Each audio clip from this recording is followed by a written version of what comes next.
Hi, everybody. It's Ben Yudishin with Unpopular Front. How's everyone doing? Yes, I am. It's early morning for me right now. I'm recording, and I wanted to go over some clips from the Bernie's Back event. And I think some interesting things that have come up in relation to it. And I don't know, sort of get a greater sense of not just where the race is going, but maybe some currents in left politics, maybe some issues of false consciousness we have to deal with around solidarity and around like helping people, which I didn't realize we were going to have these conversations. But one of the standout parts of Bernie's speech was the very end. He spoke about this idea that to me seems self-evident. It seems the core of what you're sort of supposed to do, why you would be drawn to left politics. And it's interesting to me because I'm kind of, I'm kind of liking this turn that's happening with left politics. After the post Cold War, maybe sort of that sort of like rebellious anarchist phase, which I think is very important, and I think anarchism still has a lot of like important conceptual frameworks that are very helpful just to sort of put yourself in context. Obviously, though, like anything, like civility, it can be fetishized. It can be fetishized in both directions, and I'm liking this sort of almost moral case that's being made for solidarity and left politics through Bernie in this most recent speech. And I want to ask all of you to do me a favor and to take a look around you. Just take a look around you right here at this assembly of people. And if you look around you, what you will find that we have people here of every race, every gender identity. We have different religions. We have different ethnicities. We have men and women here. We have people who are young, and we have people who are old. We are a reflection of the diversity and the strength of the movement that we have built. And it is that movement, black and white and Latino, Asian American, Native American, all of us coming together. It is that movement that is going to transform this country. Yeah. We will win. We will win. I'm watching this again and I still want to cheer. We will win. We will win. We will win. Let me just tell you what you already know. And that our opponents, whether it is the Republican establishment, Democratic establishment, whether it is Wall Street, insurance companies, boo, drug companies, boo, fossil fuel boo, military industrial, boo, prison industrial complex, boo, the whole damn 1%. Yeah, boo, boo. They're not going to give up It's true, their though. wealth and their power without a fight. They ain't.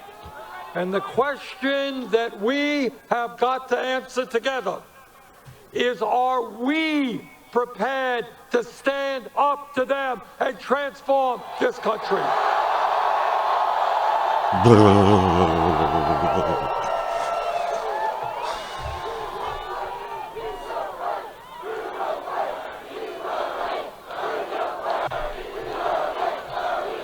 I want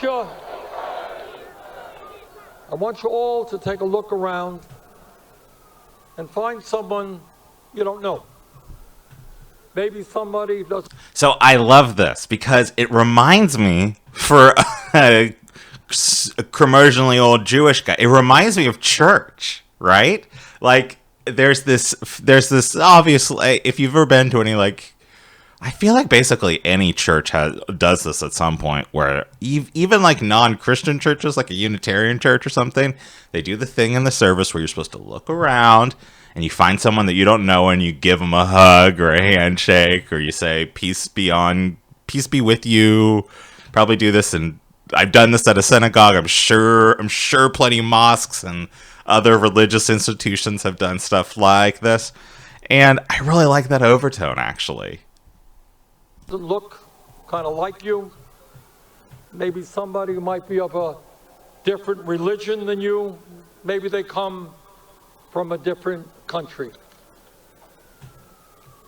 Yeah, Texas. My question now to you is, are you willing to fight for that person who you don't even know as much as you're willing to fight for yourself? That's my shit. Okay, so that's a really big thing. It seems to me. Now, there were some reactions that I saw that were like, well, maybe I don't have the energy to fight for someone I don't know. Why is Bernie making me have to work harder? Why is it making me do this? You know, I just want to be by myself. I just want to be left alone. And I think that's the part of this that sort of, I think, fuses the better parts of some faith traditions in a way, to sort of emphasize the interconnectedness and to emphasize the fact that we are not necessarily directly or materially implicated by each other, but that we want to have a belief that is bigger than ourself to propel the movement, right? Like, it's a very fundamental thing. And I mean, honestly, I think that's the way you make socialism work in America, right? Like, you make that message work. You know, we have generations upon generations of Christian morality and certain sort of institutional frameworks. And, you know, this is sort of, maybe this is what I like to call, you know, if China is socialism, is communist with Chinese characteristics, this is socialism with American characteristics. You know, it's trying to fit into that sense of the sort of, I realize America is like totally built on white supremacy, but there's like a dialectic with that, in that it's also a place that has a history of groups forming diverse communities, maybe not necessarily being supported or respected or even safe, but that those communities still exist, and that there is still a stratification in society, and that there's sort of a unity that can be created through organizing and, you know, good politics. And I really like that.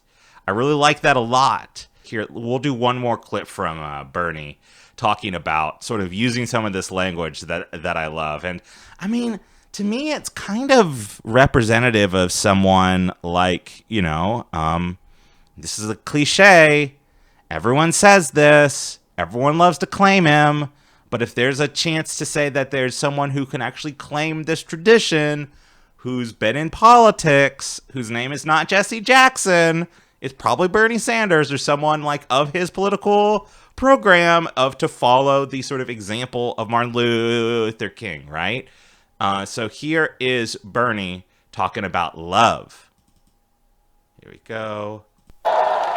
Because if you are willing to do that, if you are willing to love, if you are willing to fight for a government of compassion and justice and decency, if you are willing to stand up to Trump's desire to divide us up, if you are prepared to stand up to the greed and corruption of the corporate elite, if you and millions of others are prepared to do that, there is no doubt in my mind that not only will we win this election, but together we will transform this country. Thank you all very much. You see that, folks? You see that? Talking about love. You see, love can have power, this sort of morality, this kind of like tradition, I think, is really important, and we can't just throw it away like dumb new atheist people. I think Ilhan Omar speaks very well about that, and that's why I love that she endorsed him. And this is different than the sort of like liberal, easygoing, oh, we all love each other. It's not kumbaya. It's not kumbaya. It's calling on the power of love to fuck some people up. And that's the difference. And that's like what happens if you confuse sort of class struggle, class consciousness based politics, just very like truly socially justice oriented politics with class struggle and sort of a sense of like morality. That really is a potent combination if you do it right. If you're not sure how this perspective and this approach towards love and power and politics makes sense in the tradition that I'm attempting to connect it to, let's listen to Martin Luther King talk about the dialectic of power and love and how modern philosophy maybe mixed it up or was purposely mixed up. It's a fascinating clip. Here we go. What happened is that some of our philosophers got off base. And one of the great problems of history is that the concepts of love and power have usually been contrasted as opposites, polar opposites. So that love is identified with a resignation of power and power with a denial of love. It was this misinterpretation that caused the philosopher Nietzsche, who was the philosopher of the will to power, to reject the Christian concept of love. It was the same misinterpretation which induced Christian theologians to reject Nietzsche's philosophy of the will to power in the name of the Christian idea of love. Now we got to get this thing right. What is needed is a realization that power without love is reckless and abusive, and that love without power is sentimental and anemic. Power at its best.